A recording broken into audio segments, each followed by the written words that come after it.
DeMarcus Cousins had yet another huge game last night, putting up 40 points, 12 rebounds, 8 assists, and a win against the Lakers. The question has never been about Boogie's talent, but about his attitude and demeanor on the court. DeMarcus already has 17 technical fouls this season and recently said, "It's obvious I can't be myself. Me playing how I play is what makes me a player that I am." Stephen A., can you win a title with this guy? I believe you can. I believe that DeMarcus Cousins is the best big man in basketball. Is he temperamental? Yes. Does he talk a little bit too much at times? Yes. The technical fouls, for example, the penchant to get a little violent from time to time. I don't like the look of you being 6'11", 260-plus pounds, and you threatening a reporter twice your age, if not more so, who's half your size. I mean, I just don't think that's smart.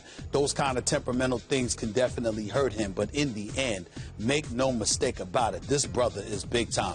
DeMarcus Cousins is the best big man in basketball. He can shoot threes. He can put the ball on the floor. He can play with it back to the basket. He rebounds. He scores. He's averaging 28 a game. He's incredibly powerful. And not only that, he responds to pressure situations. It does not faze him. My dream, Max, I would love to see the Washington Wizards and John Wall get DeMarcus Cousins.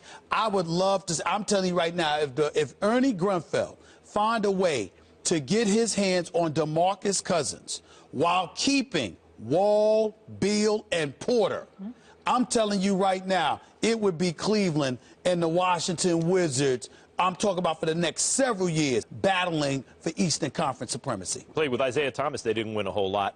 And Isaiah Thomas was much better than people even realized back then. You know, it's different. Right? Yeah, but I mean, look, here's the question. Can you win with DeMarcus Cousins? Can you win a championship with DeMarcus Cousins? You can't. I can't. The Knicks couldn't. The Lakers couldn't anytime soon. A lot of good teams couldn't. Greg Popovich could. A situation like that, in other words, the question with a player who's not even a max contract player, by the way. That's coming up for DeMarcus Cousins, but it's not there yet.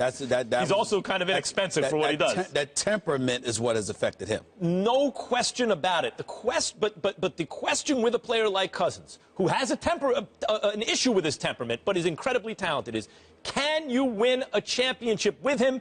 Can he be the best player on a championship team? The answer is yes, but only in very specific circumstances. He has to be in just the right system in terms of the culture of the team, with just the right coach and veteran teammates who get him to buy in and control himself. If that's the case, he can not only win a championship, but he can do it as the best player on the team because he is amazingly skilled and talented. There's a difference. Skill is the honing of that talent. He's naturally talented and incredibly skilled and huge and can also play in a way that's not only conducive to winning in this league, but would have been conducive to winning in any league throughout NBA history, in any era. He's an amazing talent, but he could only win one with Popovich and the Spurs, or a situation that's similar to that, not just anywhere. I think that one of the things you continuously bring up when we have these kind of conversations is whether or not you can be the best player. That's not what I was answering. I'm saying that this guy, when the question is asked, can you win a championship with somebody? The way I'm interpreting it is having this guy going to make you lose because they're distracting, because they're not a team player, because their skill set is not what it needs to be, except, you know, it doesn't mesh with whatever. I'm saying I don't care what team you put DeMarcus Cousins on. You're not losing basketball games because of him. You're not. Now, you might not win a championship if the team around him isn't good enough. Sacramento is evidence of that.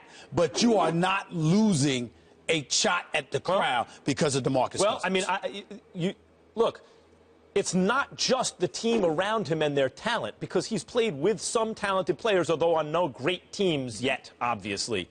It's also the kind of personalities around him, strong veteran leaders and those sorts of things, that would be able to harness his ability and not let him get out of control. I do wonder at this point whether his personality is working against his best interests, even in terms of winning and losing games, when you look at the won-loss records of his teams. They have been, when you have a talent as transcendent as his, you'd think that his teams would win a little more.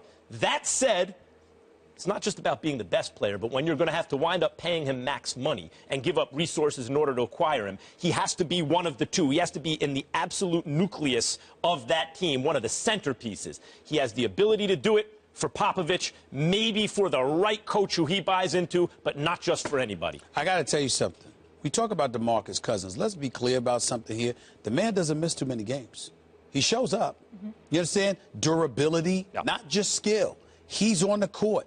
He's averaging 28. He's averaging 28. I mean, this brother's on another level, and we have to appreciate it. And I really, really think somebody like the Washington Wizards, 28 and 10, shooting 45% from the field and 35% from three-point range as a big man. He's an excellent player. If he wants to be a great player, he better start winning.